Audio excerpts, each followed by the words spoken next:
我要把亲弟弟卖到缅北去，因为弟弟是个患有超雄症的天生坏种，在这里没有人可以纵容他。当天晚上，我就在网上搜索了很多关于缅北的信息。快到12点的时候，我突然收到了一条陌生人的私信：妹妹想去做暑假工赚钱吗？有一个工作不仅轻松来钱还快，底薪就有1万块，不知你是否有兴趣？我立刻来了精神，是什么工作？地点在哪里？在云南。不过你不用担心，我们这包接送，还管吃管住，主要做的就是一些客服的工作，很简单的，你年纪不大也能学会。给我留个联系方式吧。我的心脏跳得越来越快，颤颤巍巍地将自己的手机号码发了过去，电话很快就打了过来。那头是一个粗哑的中年男人的声音，男人操着一口不太标准的普通话。一听到我的年纪，他发出了难听的笑声：叔叔，我要去打工，但我还要带上我弟弟。他虽然只有18岁，但脑子很聪明，而且身体十分强壮。男人一听还有买1送1的好生意，对我的语气更加好了。行，明天我就开车来接你们，不过要记住，不能告诉你们家里人。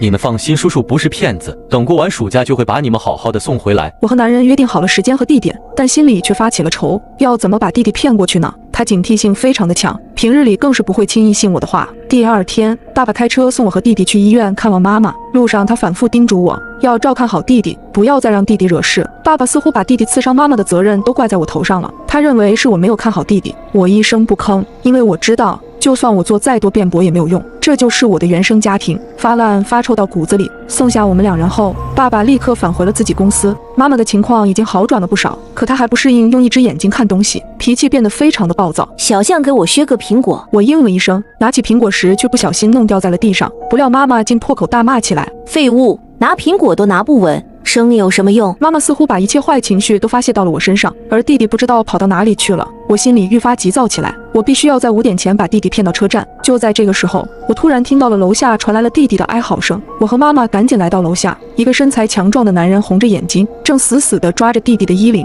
他表情极为愤怒，一脸想将我弟生吞活剥的样子。而一个孕妇痛苦地倒在地上呻吟，她身下全是鲜血。你为什么要抓着我的孩子？我妈尖叫一声，我和我老婆好端端在楼梯上，他把我老婆推了下去。男人撕心裂肺地吼道。孕妇在地上发出奄奄一息的呻吟。孩子，我的孩子。很快护士和医生就赶到，把孕妇送去了急诊室。弟弟昂着头无耻地说道：我又不是故意的，谁让他站在边上，我不小心碰到一下怎么了？男人被气坏了，挥舞着拳头就朝他脸上打去。弟弟被打得嚎啕大哭起来。我妈尖叫一声冲上去，跟男人扭打在一起。我突然灵机一动，冲弟弟说道：你赶紧跟我跑吧，再不跑等会警察就来了。那女人的出血量，我估计孩子是保不住了，你肯定会坐牢的。弟弟狐疑地盯着我，似乎不太相信我会对他那么好，可他此时也没有别的选择了。我打了一辆车，带着弟弟直奔车站，又装模作样给爸爸打了一个电话。挂断电话后，我对弟弟说道：爸爸说他这里有个熟人，刚好可以带你过去。弟弟却盯着我的眼睛，阴冷冷地说道：我不信你。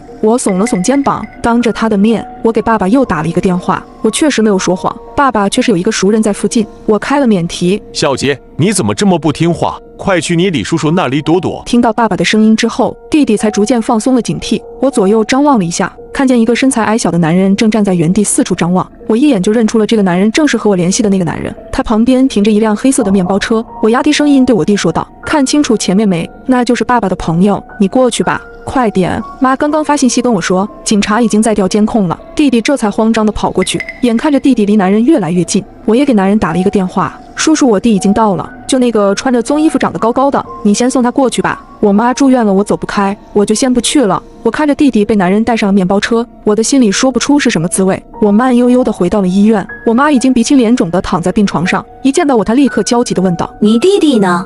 他没事吧？我告诉妈妈，弟弟已经被爸爸的一个朋友接走避风头了。我妈这才放心下来。你弟肯定不是故意的，他从小就没受过这种委屈，不就是流掉了一个孩子吗？又不是不能生了。我妈越说越生气，她或许还不知道，她的宝贝儿子已经再也回不来了。就在当天晚上，我家炸了锅。